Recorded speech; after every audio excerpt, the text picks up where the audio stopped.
Guido Agostinelli, gracias por estar, también Gila Vilker, gracias por venir, y también Manu Zunino. Los tres para hacer balance y charlar un poquito acerca de este primer año de Milei, que ya prácticamente estamos llegando al cierre. No ha tenido un buen desempeño, o por lo menos los que más nos deberían preocupar. Esto es en términos de pobreza, la aumentó considerablemente, casi tanto como los otros dos gobiernos juntos. Aumentó el desempleo de 5,7, lo llevó a 7,7, después 7,6. Habrá que ver cómo termina cerrando el año, pero supongo que va a dar un valor más o menos parecido. Y en términos de salario, ha perdido poder adquisitivo del salario. Y en términos de jubilaciones mínimas también han perdido. Las jubilaciones sí han recuperado un poco. Entonces a mí me parece que en líneas generales los datos objetivos no son buenos. Si bien ha estabilizado el tipo de cambio, que eso es algo muy importante, y la medición de la inflación, que es bastante cuestionable en cuanto a la ponderación de su canasta, sí ha venido bajando. Entonces me parece que ha logrado cumplir parte de su promesa, que es una estabilización, pero una estabilización en un piso más bajo que el que recibió.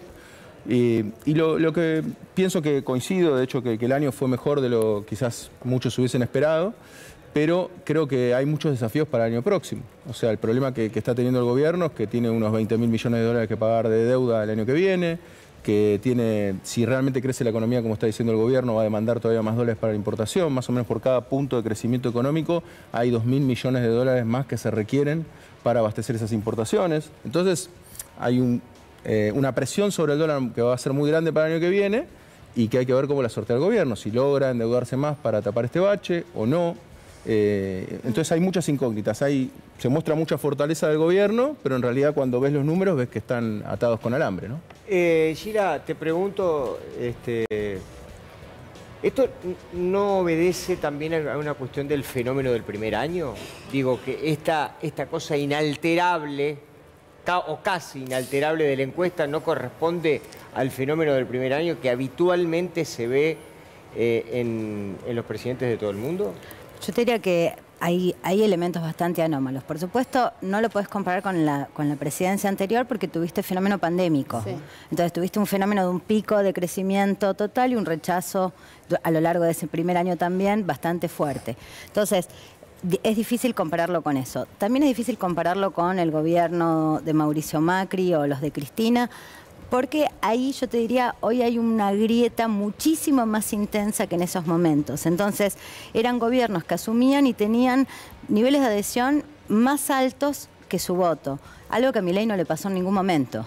En ningún momento. Básicamente, los que lo votaron adhieren y yo te diría, el grueso de esos votantes lograron mantenerse más o menos estables y te diría acompañando incluso en el sufrimiento. Entonces tenés un fenómeno raro. La primera rareza es que en general lo que vos no ves es esa línea tan plana, ¿no? Digamos, tenés oscilaciones. Digamos, lo que vos ves acá es un fenómeno muy claro digo, yo te diría una voluntad de acompañamiento y de aguante hiperintenso para acompañar, porque digo, yo creo que la micro en este gobierno es difícil. Sí.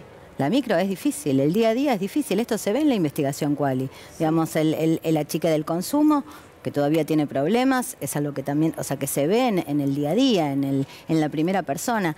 Y no obstante eso, el votante de Milei, el adherente al gobierno de Milei, sigue acompañando. Hay una expectativa de cambio. Yo te diría, una de las cosas que no dijimos ninguno de los tres hasta ahora es la expectativa. Ese acompañamiento del gobierno viene acompañado de un sostenimiento de la expectativa. Y creo que eso es un poco lo que explica este primer año, que sí tiene rasgos muy singulares. Esa línea raza no es equiparable a otros fenómenos. Sí. Manu, en relación a esto y buscándole capaz respuestas, a ver si coinciden un poco conmigo. A mí me parece que también como una fortaleza que tuvo el gobierno fue también cómo plantear la agenda, ¿no? Me parece este año, que eso también un poco lleva al apoyo que evidentemente tenés o dejás de tener. ¿Por qué? Porque es cierto lo que dice Guido, la micro tiene todos números que no dan a favor. Lo que pasa con las jubilaciones, lo que pasó con el poder adquisitivo, lo que está pasando con el desempleo. Así todo, el gobierno logra, Manu, comunicar otras cuestiones que evidentemente los posicionan en un mejor lugar para que ese acompañamiento continúe. No hay ninguna duda de que se habla de lo que define Milei y en los términos en que lo define Milei. Los encuadres casi completamente a lo largo del año los impuso el gobierno. Esto que decís vos es cierto. El gobierno logró conectar con la gente en relación a quién es el responsable de la crisis actual económica.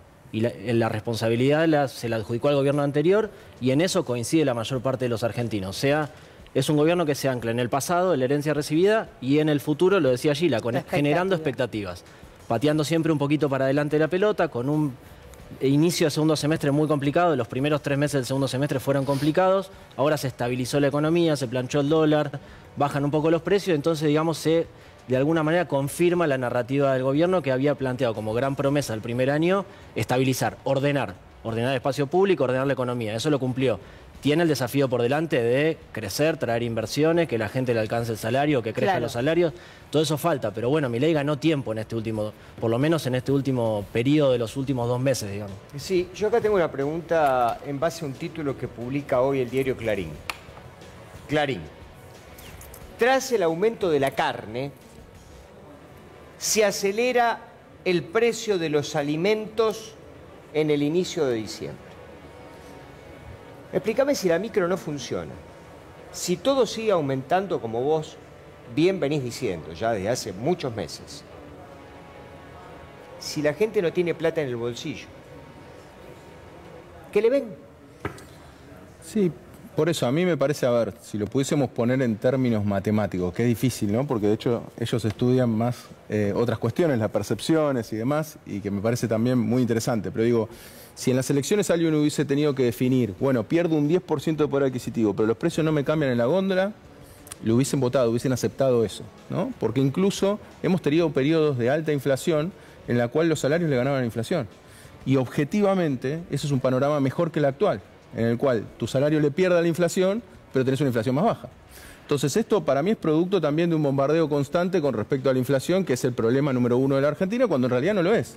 El problema número 1 siempre, no solamente en Argentina, sino en cualquier lugar del mundo, es la pérdida de poder adquisitivo. Ahora, Guido, era muy difícil vivir con una inflación galopante. Totalmente. Era muy difícil. O sea, lo que se ve hoy es una especie de puesta en valor, vos hablas de estabilización, de la estabilidad. Es como una palabra, yo te diría, muy valiosa para un segmento importante de la ciudadanía. Entonces es cierto que hay menor poder adquisitivo, pero también es cierto que hay mayor tranquilidad. La inflación es muy desestructurante también de la vida cotidiana, como fenómeno de experiencia cotidiana. Sí, no, estoy de acuerdo, siempre y cuando no estés dentro de los desempleados. Por supuesto. No, siempre y cuando no estés en ese 5,7 al 7, claro, por eso. Por supuesto, y además, perdón, las demandas siempre son continuas, Gila. Hoy Milei cumplió, pero la gente te dice, bajan un poco los precios, igual no llego a fin de mes. Me está costando llegar a fin de mes, claramente, porque es la cuenta precio-salario, ¿no? Manu, hay un fenómeno más raro, que es, hay un reconocimiento de esta idea de la inflación, logró bajar la inflación, pero los precios suben. Y eso está dicho todo en la misma frase, ¿no? Yo no sé, baja la inflación, pero los precios suben. Claro. No digamos como si tal cosa fuese posible. Bueno. Y efectivamente en la imaginación hay algo de eso que termina funcionando. Cuando vos ves principales problemas de la Argentina, lo que ves es que cae inflación y crecen otros problemas económicos. Crece tarifas, salarios, crece desempleo, crece bajos salarios, crece pobreza. O sea, tenés ahí 4 problemas económicos que vienen a tomar el lugar de la inflación. Claro. No es que desaparecen los problemas económicos, hay un trastocamiento. Ahora, prometió bajar la inflación. Son caras de la misma moneda. Sí, prometió bajar la inflación, yo lo veo también en los quali. Prometió bajar la inflación como primera etapa. Sí. Después prometió traer inversiones. Sí. Lo preguntamos en el último estudio, el 40% solamente cree que están llegando inversiones, el 60% no. Sí. Pero todavía tiene tiempo para cumplir esa promesa. Sí. Después veremos qué pasa si no lo cumple el año que viene. Creo que la primera demanda, digamos que está de alguna forma saldada, pero surgen nuevas demandas.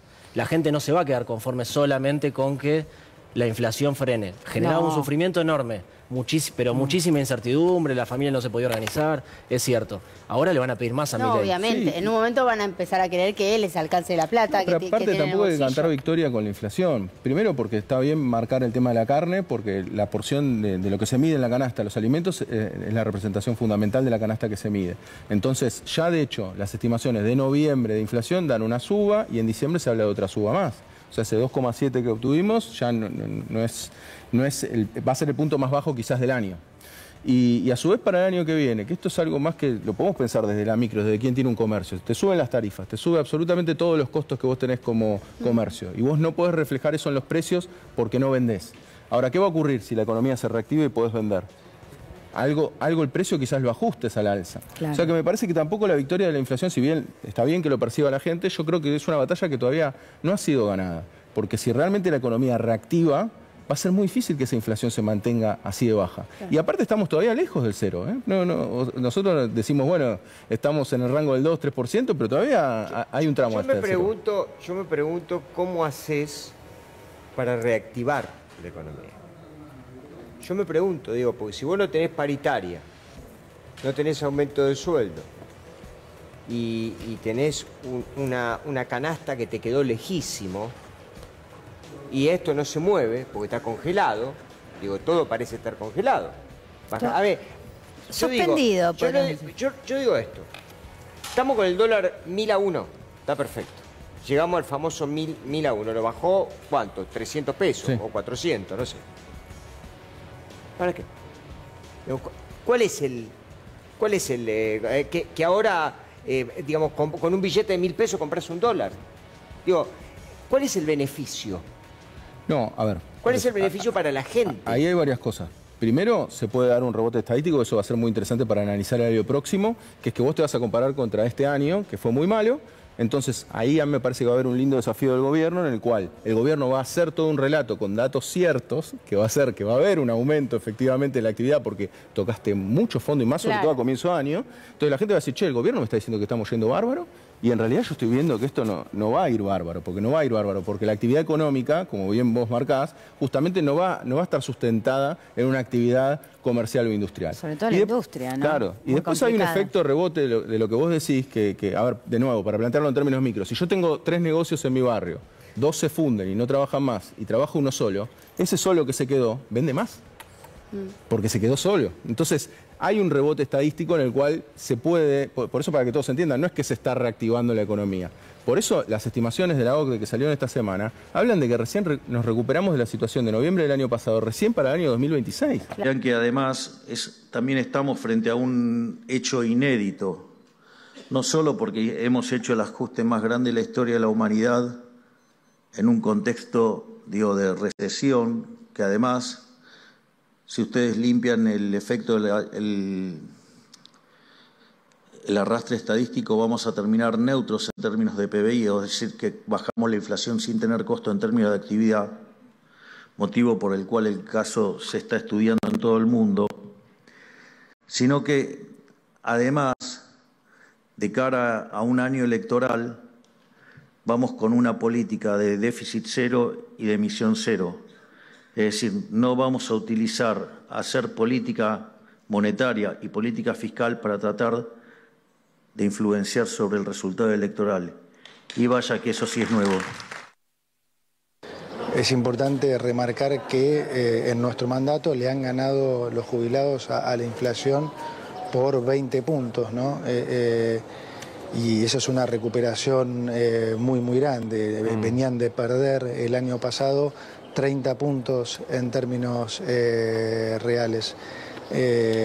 Por supuesto que me gustaría que fuera mucho más alta, pero la realidad es que tampoco podemos hacer magia. Y también creo que es importante resaltar que casi digamos, el 90% de los que cobran el haber ese mínimo, también tener en cuenta que son los jubilados que se adhirieron por moratoria, ¿no? Son los que, digamos, no completaron sus aportes, ni mucho menos. En realidad, los que han completado sus aportes ganan bastante más que eso, algo más que el doble. E incluso muchos de ellos también cobran pensión, o sea que ganan casi el triple.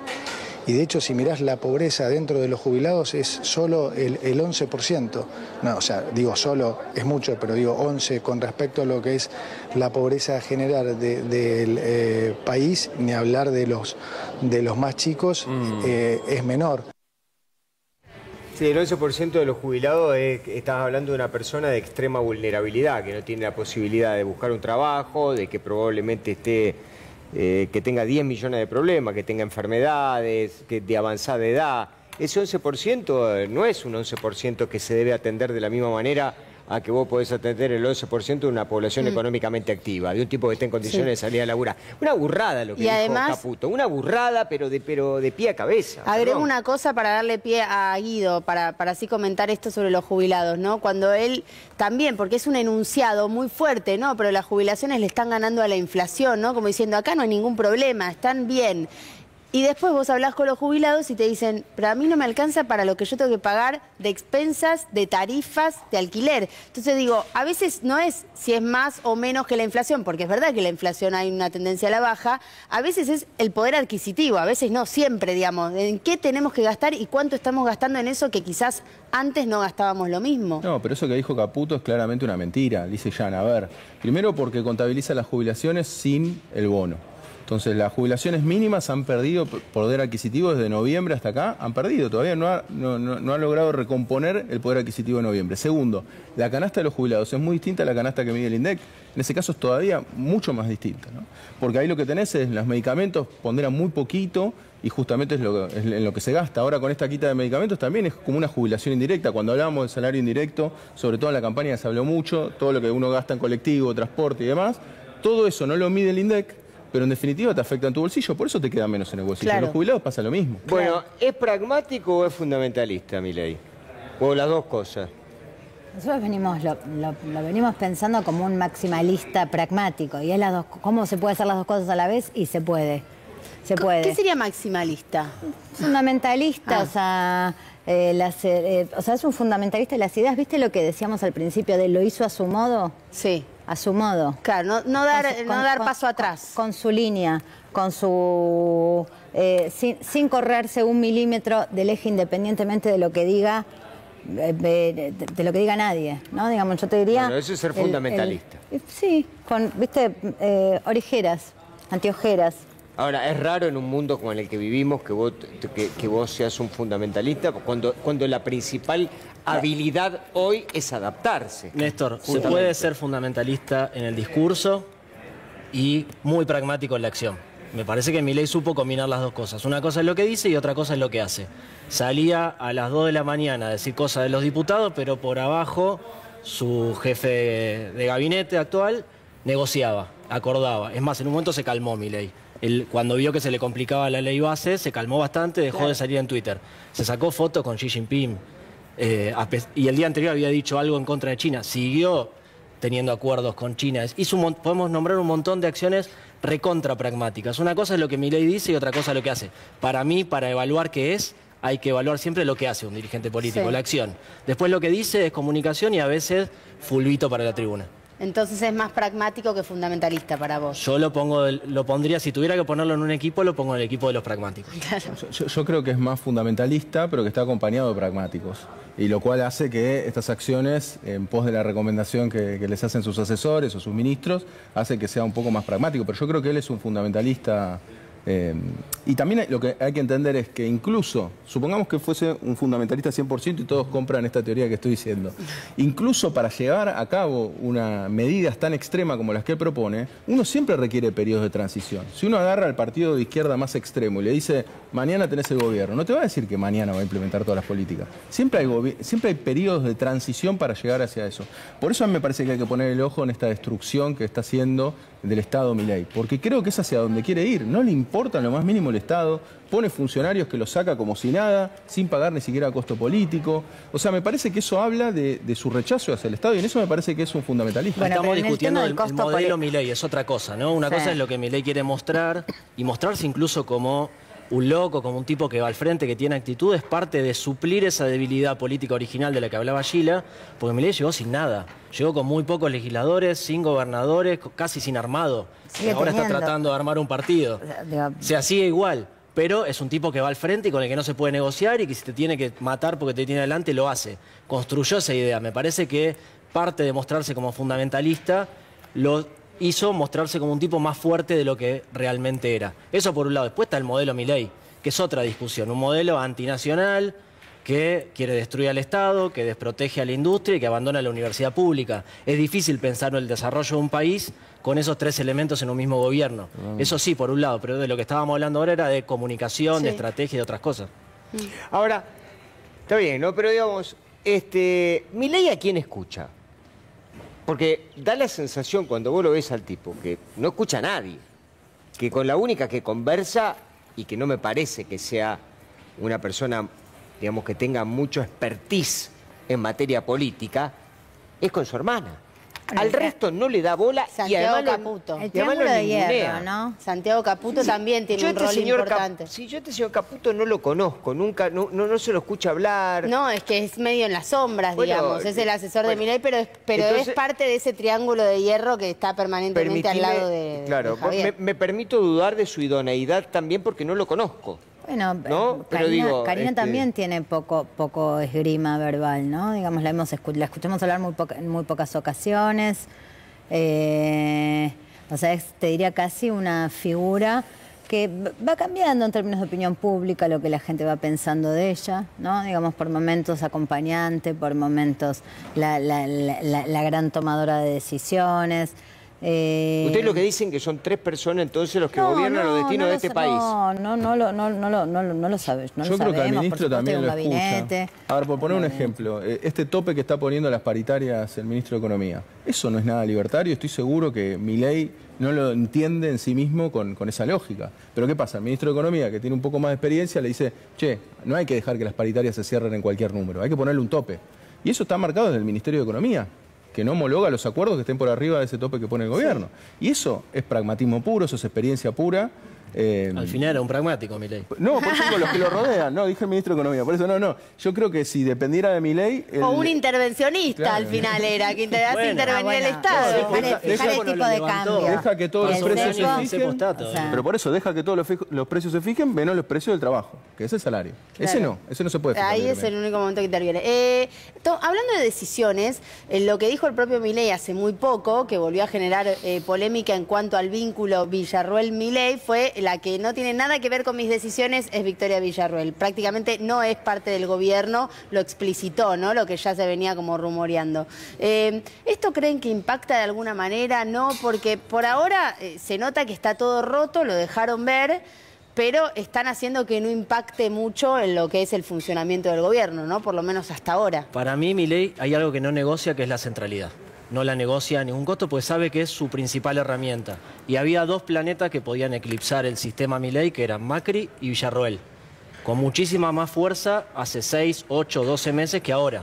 Durante todo este año, para mí, la principal pelea de Milei no fue ni con la oposición ni con el kirchnerismo, fue con ellos 2, que son los únicos que le pueden restar toma de decisión, volumen interno, digamos. Se viene una elección dentro de, no sé, en mayo del año que viene, hay que cerrar alianzas. Y me imagino que Milei quiere llegar con mucha más fuerza que ellos 2, que el resto de los actores que conforman la Libertad Avanza. Esa es la pelea que tiene Milei hoy y por delante. A Villarroel la ninguneó todo lo que pudo, lo necesita y en definitiva, por lo menos lo que veo en las encuestas y en los focus, es que los votos son de Milei y no de Victoria Villarroel. Pero Villarroel tiene su propia identidad. Tiene su identidad. Interpreta una demanda muy específica. Es una derecha conservadora, más clásica, sí, asociada a la familia militar. Hay ahí yo te diría, hay una caracterización específica. Tiene un poder de construcción de alguito, digamos. No te digo salir a disputar a Milei, pero sí tiene un poder de daño, como lo tiene Macri, que digo, aunque esté totalmente desgastado hoy o veamos un pro desguazado, ¿no? Desguazado con... Digo, lo último que haría es subestimar a Macri, no hay ninguna duda, y a Villarroel no la conozco tanto, la conocemos todos menos, tampoco la subestimaría, y sí tiene poder de daño, pero creo que la acción de Milei todo el tiempo es contra ellos 2, mucho más que contra la oposición, que además está... ordenándose, digamos. No sabemos dónde.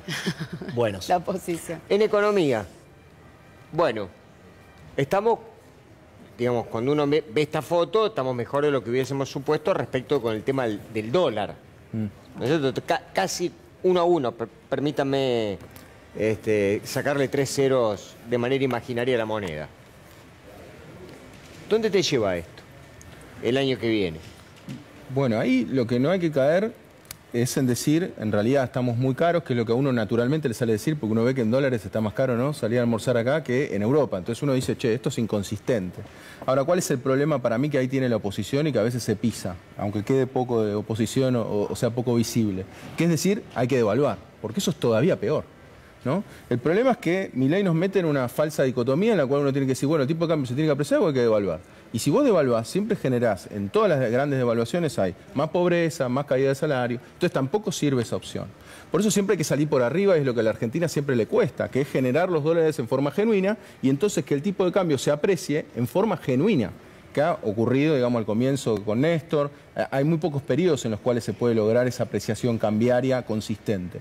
Entonces, a mí me parece que claramente este tipo de cambio no es sostenible. No es sostenible, no hay ninguna duda de eso. ¿Y qué va a pasar? Por eso, todo va a depender, por eso los economistas a veces nos equivocamos mucho en pronosticar, y a mí me parece que ahí es donde está no tenemos forma de saber la oferta y demanda de dólares que hay o que va a haber cuando se libere el cepo. Entonces es imposible saber el tipo de cambio.